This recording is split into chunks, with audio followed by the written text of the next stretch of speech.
Coming up next on News 13 at 5, what happens next for the former employees of a short-lived business in Myrtle Beach?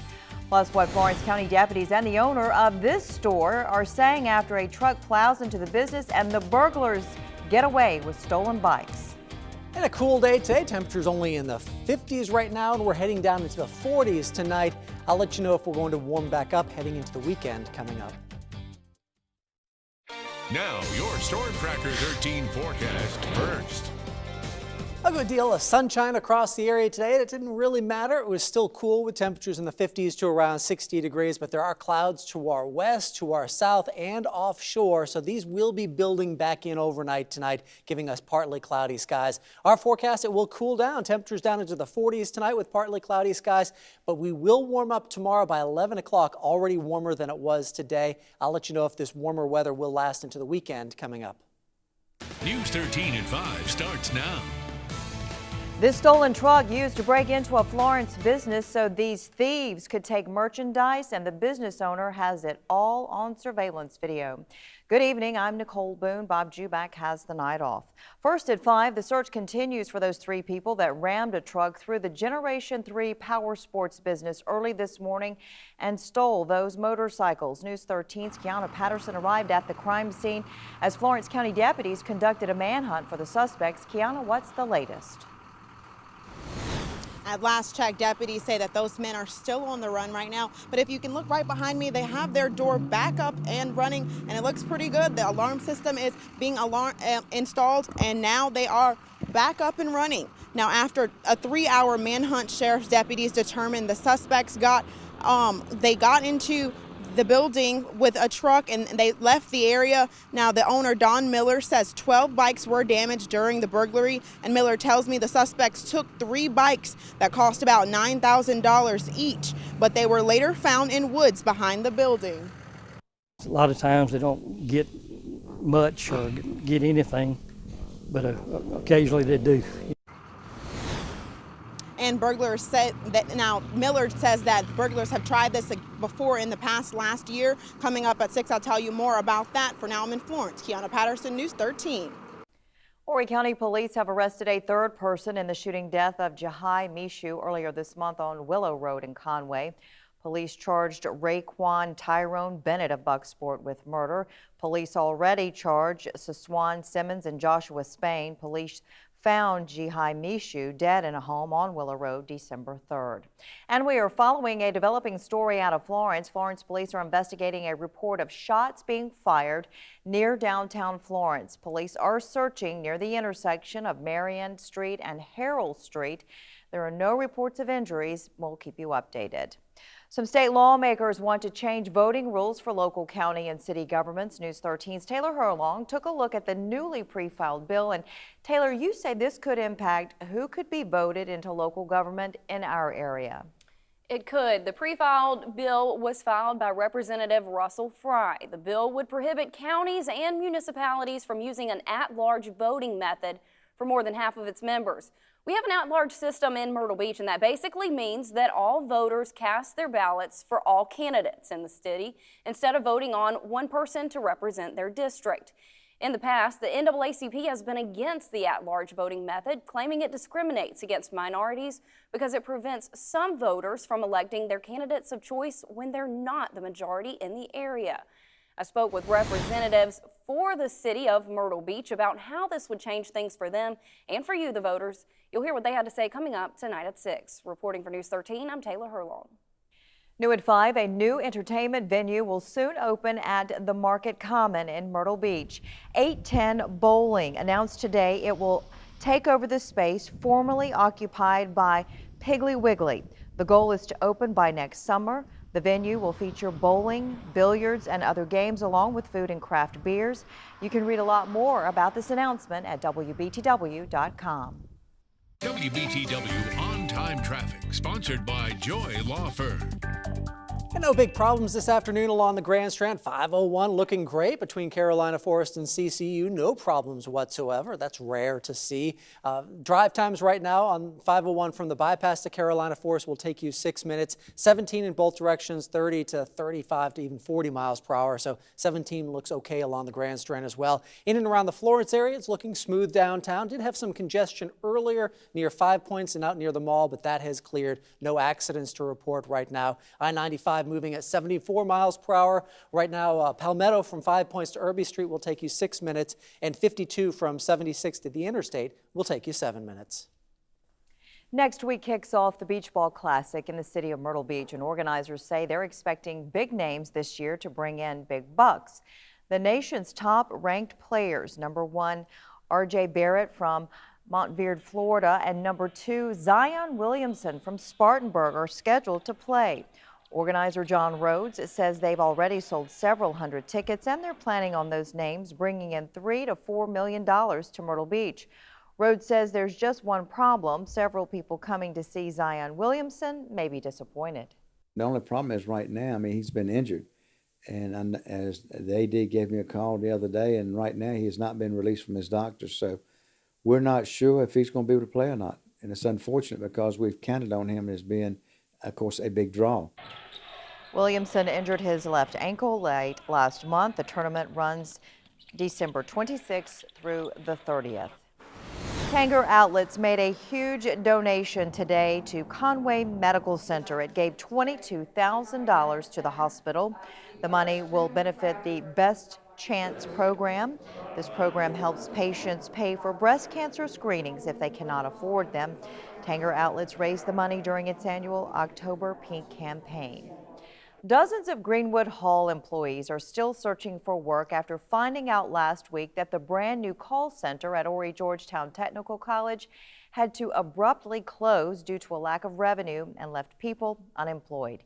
News 13's Hannah Rucker learned how the Myrtle Beach Economic Development Board is working with local agencies to find employment for the people who were left jobless for the Christmas season.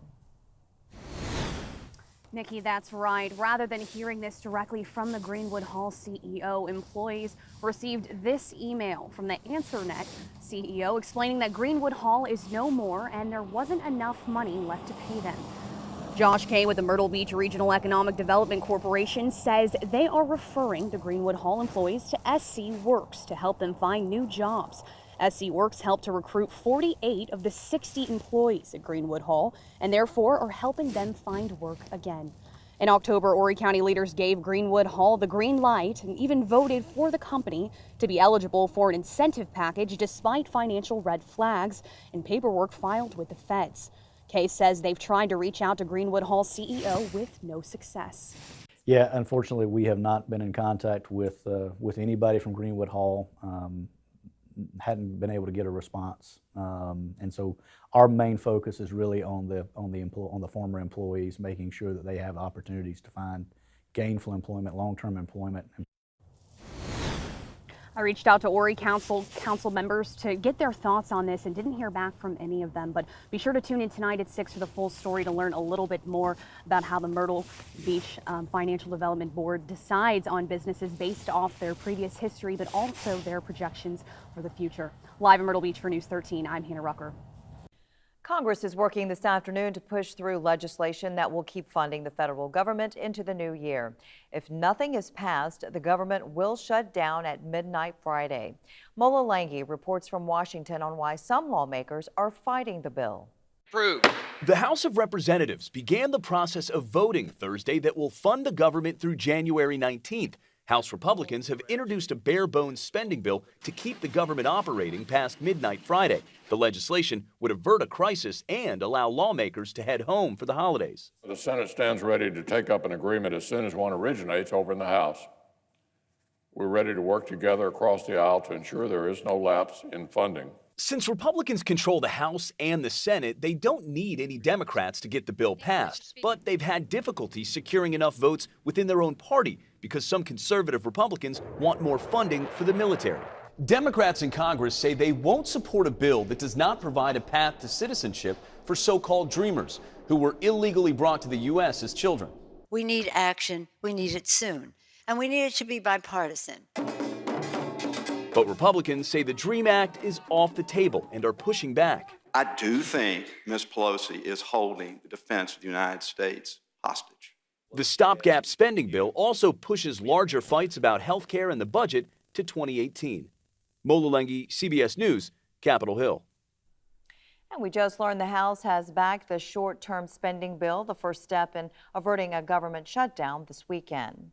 If you haven't shipped your Christmas gifts, you're running out of time. The deadlines for your packages getting to their destinations by Christmas is this weekend.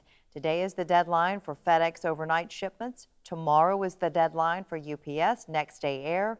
Other deadlines in this weekend. You can see the full list online at WBTW.com. Coming up on News 13 at 5, how the next time you go hunting, you could actually help out SCDNR and the prize you might get for it. Plus, the massage envy allegations hit closer to home. We'll explain next. You're watching News 13 at 5, and you could win a complimentary lifetime hunting license from the South Carolina Department of Natural Resources. That's the reward if you kill one of the 24 tagged coyotes released in the state. It's part of the Coyote Harvest Incentive Program. You have to save the coyote for proof. DNR released 16 coyotes this year, plus 8 more released from last year. A South Carolina massage therapist arrested after allegedly assaulting a customer during a massage. The victim told police Nicholas Coyle sexually assaulted her during a massage on December 15th at Massage Envy in Mount Pleasant. His bond is set at $25,000. We first told you earlier this month that 180 people filed sexual assault complaints against Massage Envy. Back in November, dozens of women came forward saying they were assaulted by male massage therapists at Massage Envy locations nationwide. The company said it is changing its policies to protect customers. New at 5, the North Carolina State Attorney General is suing a drug manufacturer in connection to the opioid crisis. Attorney General Josh Steen is suing the company Insys Therapeutics for alleged deceptive and unfair business practices. He says the company carried out an scheme of kickbacks and fraud in the marketing of a form of fentanyl. He says it was prescribed to patients who did not need it, and this helped fuel the opioid crisis in North Carolina. He also believes the company paid doctors to prescribe the drug over others. We caught up with North Carolina Governor Roy Cooper spreading some holiday cheer this week. He delivered toys to the Salvation Army in Cary. The governor and his office each picked a toy that they would have wanted as a child. The toys donated will be given to children through this year's Christmas Cheer program. And it feels like Christmas today, Frank, but what about the rest of the week and into the holiday weekend? Yeah, today's cool down is not going to last, but we do have a longer lasting cool down just in time for Christmas. I'll have a look at that forecast up next. And now, here's your Storm Tracker 13 forecast. We ended up seeing a good deal of sunshine across the area today. That front that moved through yesterday is stalled down to our south. You can see all the clouds to our south and to our west. And a little bit of rain far offshore. We'll be watching these showers late night tonight and early tomorrow. They'll eventually move northward and could brush our coast late tonight. And that's going to be as a warm front starts to push northward as well. That's going to bring the clouds back, but it will be warming us up as we head through the day tomorrow, and then especially coming up on Saturday. But as far as this evening goes, it is cool outside, and temperatures will continue to dip down into the 40s as we head through the overnight hours. Our forecast showing the clear sky this evening, but that's not going to last very long. Clouds will build in from the ocean and come back up from the south, so it will become cloudy later on tonight. And there's a few of those showers perhaps brushing our coast during the early morning hours, but they're quickly going to scoot off into North Carolina. So I'm not expecting much as far as rain, and the clouds will tend to break up through the morning hours, so we will see more sunshine tomorrow, and that's going to start to warm us up. We'll be in the 60s tomorrow. This evening, if you're heading out and about by 7 o'clock under clear to partly cloudy skies, temperatures in the low to middle 50s, so it will slowly cool down this evening and get a little chilly late night tonight. In Hartsville, 50 degrees at 7, mainly clear skies, but the clouds starting to build in later on tonight. Headlines for tonight, it will be cool down into the 40s. Warmer weather starting tomorrow, and then really warm weather on Saturday. We'll make it into the low to middle 70s coming up on Saturday. Our forecast for tomorrow showing those few showers offshore, a warm front pushing through, and that'll clear us out heading through the day. So we'll end up with a good deal of sunshine, and then even warmer weather ahead of the next cold front on Saturday. A mixture of clouds and sunshine, but we'll make it into the 70s. The rain is going to hold off. It should wait until Saturday night and then through the day on Sunday. But this next cold front is going to be a fairly strong one. So while it will warm into the 70s on Saturday, we're going to start to cool down on Sunday. And this is bringing the much cooler weather that will last for the first half of next week. For tonight, partly cloudy skies, a cool night, temperatures dipping down into the low to middle 40s. Winds will be on the light side overnight tonight as well. Look at Laurinburg, down to 39 degrees, so it is going to be chilly tonight. For tomorrow, we'll see a mixture of clouds and sunshine, a little bit warmer than it was today. High temperatures in the low 60s along the coast, mid 60s inland area. So looking at a pretty nice day. Temperatures a couple of degrees above normal tomorrow. At the beaches tomorrow, winds will be light and variable, generally out of the east. Waves running about 2 to 3 feet, and our surf temperatures at 56 degrees. 7-day forecast looking at the warm up on Saturday into the 70s. Then that next cold front will bring a little bit of rain on Sunday, and then much colder weather heading into next week. Only in the low 50s on Christmas Day for our highs. Nighttime lows below freezing Christmas night into Tuesday morning, and then temperatures eventually getting back to normal by the middle of next week, but not going to be nearly as warm as what we're expecting to at least start the weekend. It will be nice for Christmas. It should be cold on Christmas. It should. And it's going to be there. All right, thanks a lot. Minnesota Democratic Senator Al Franken will leave the Senate on January the 2nd. That's according to his Senate office. His replacement, Minnesota Lieutenant Governor Tina Smith, will join the Senate the following day. Speculation about when he would step down has continued since he announced his resignation this month amid sexual misconduct allegations. Numerous women accused him of sexual misconduct. The UN General Assembly voted today against President Trump's declaration of Jerusalem as Israel's capital. They voted 128 to 9 to make that declaration, quote, null and void. Only 21 countries were absent from the vote. UN Ambassador Nikki Haley voiced the U.S. disagreement and warned the UN again. The United States will remember this day in which it was singled out for attack in the General Assembly for the very act of exercising our right as a sovereign nation. We will remember it when we are called upon to once again make the world's largest contribution to the United Nations. Again, she also said the U.S. will still move its embassy to Jerusalem. Before the vote, both UN Ambassador Nikki Haley and President Trump warned the UN about the vote, with President Trump threatening to cut off U.S. funding to countries opposing his decision.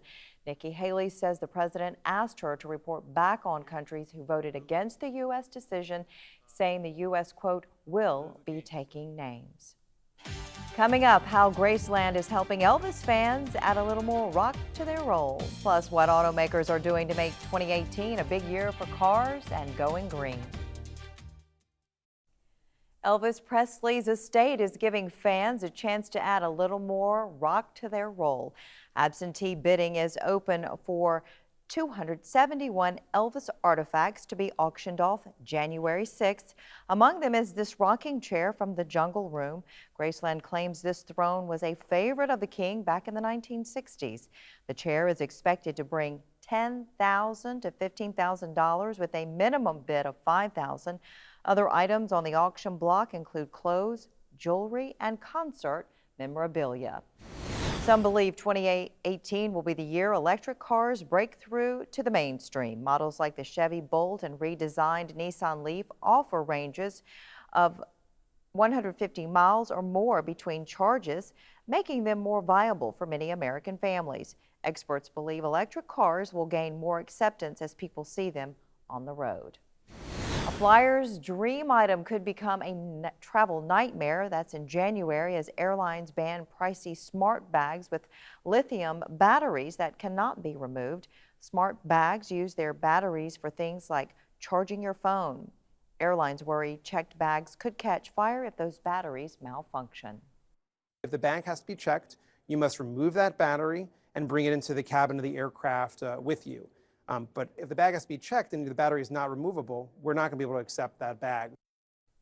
Earlier this year, the FAA urged international regulators to ban large electronics with lithium-ion batteries from checked bags. New testing revealed the potential for a catastrophic fire so intense the plane's fire extinguishers wouldn't be able to put it out. Frank's final forecast is coming up next when News 13 at 5 continues after this break. Frank's back with the final check of our forecast. First day of winter today. Yeah, and it felt nice and cool, even with the sunshine. It was nice today. Clouds will be building back in tonight and a little warmer tomorrow. 70s on Saturday. Enjoy it because it starts to get colder again Sunday. Thanks, Frank, and thank you for joining us for News 13 at 5. We appreciate it. Inside Edition is up next.